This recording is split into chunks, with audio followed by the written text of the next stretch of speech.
Nimona is one of Netflix's latest movies to be released, and it's safe to say that it's hit the platform with some impact. It resonated with a lot of its viewers, and the controversy that was in place with Disney and the fact that they decided to cancel the film when it was on the verge of being done allowed it to garner some attention. But I don't think that prepared us for the quality of the movie that came out. I was pleasantly surprised when I put this movie on, and I thought it was well worth breaking down and explaining why this movie was perfect. So let's get into it. Here is why Nimona is perfect. Just to let you know, this video will contain spoilers. The meaningful story. The main thing that was great about this movie and what ultimately gave it the legs to stand on was the fact that it contained an extremely gripping, action-packed yet meaningful and emotional plot.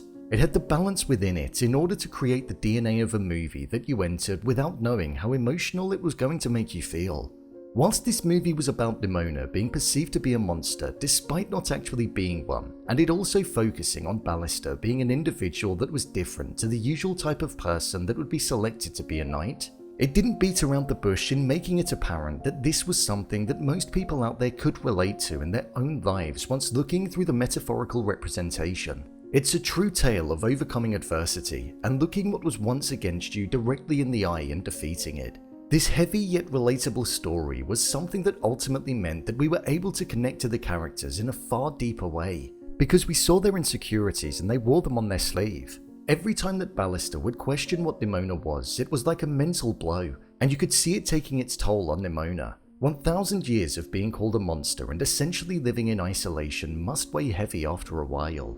This is why the ending hit so hard, when we saw exactly why Nimona was on her own. She was on her own because she was never accepted by anybody else because of her differences, not because she was a bad person, or because she was a monster, just because they wouldn't accept her for who she was. Then, when she ultimately became a monster and became the very thing that everybody perceived her as, and she was on the verge of piercing her heart and ending it all, it was such a powerful moment when Ballister put his hand there and showed that he was in support of her, and highlighted that he didn't see her as a monster like everybody else did. The embrace that they shared was so emotional, and it really allowed the tables to turn and for the pathway to be formed for her to save the day and for her to change the narrative that was present on what everybody thought about her. Nimona was the hero, and the story was real in this instance. She was only viewed as a monster, and the kingdom was only behind the large wall because they lived in fear due to a tale that was exaggerated 1,000 years ago, showing that you can't always believe what you hear because you deprive yourself of opportunities.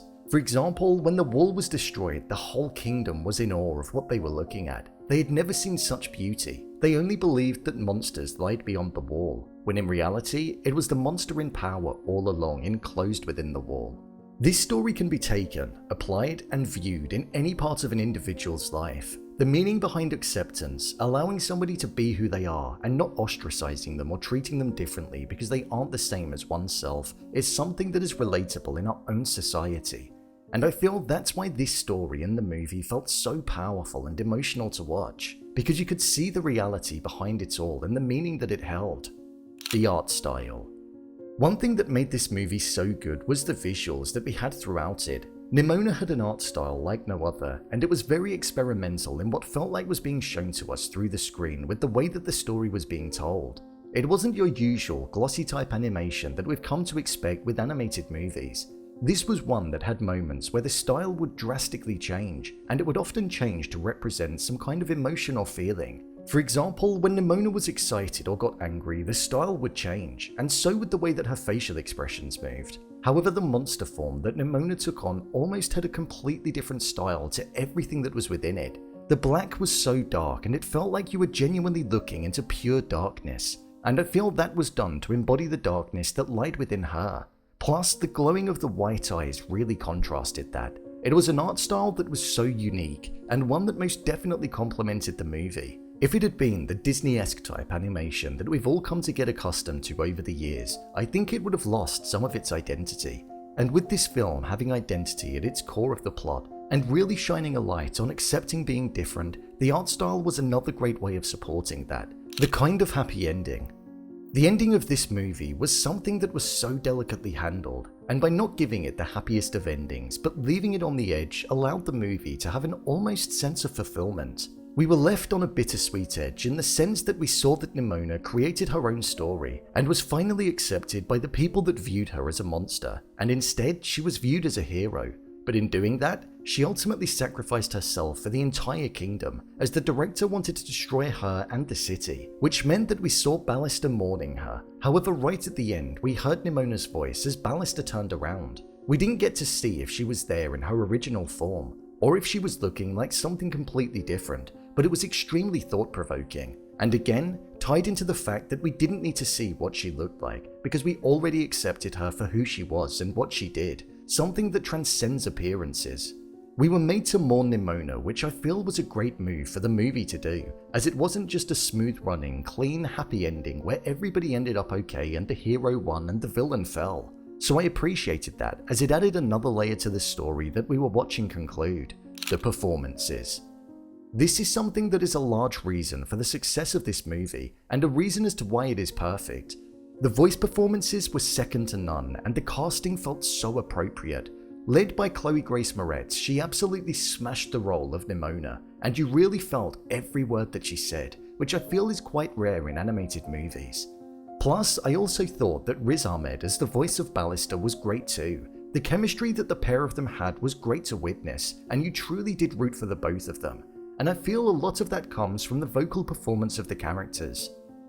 Nimona is a movie that almost didn't happen due to Disney cancelling it, and I find it hard to believe that in another world we could have never witnessed what Netflix recently put out, so it's a good job that Netflix were prepared to distribute it, with a story that really does transcend the screen and hold relevance in our own society. It's good to see a different type of film addressing those issues and allowing it to be digested in a different medium to usual.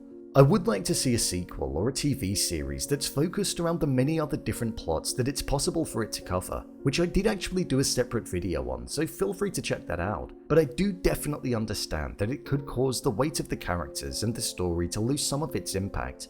Especially if it doesn't have the budget, it loses its unique look and the story doesn't hold as much meaning. However, in its own right, this movie achieves exactly what it set out to do and provides a perfect feature. So, there you have it, why Nimona is perfect. If you want to see more videos such as endings explained, theories and predictions, and character breakdowns, then click on the I button. Or alternatively, you can head over to my channel where you'll find them all. If you'd like to give me a show or movie that you'd like me to review, then head over to my Twitter, @brainpilot_, and tweet me what show or movie you'd like me to review next.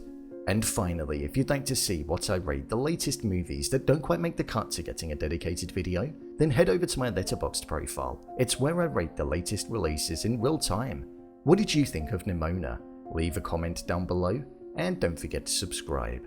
I'll see you next time.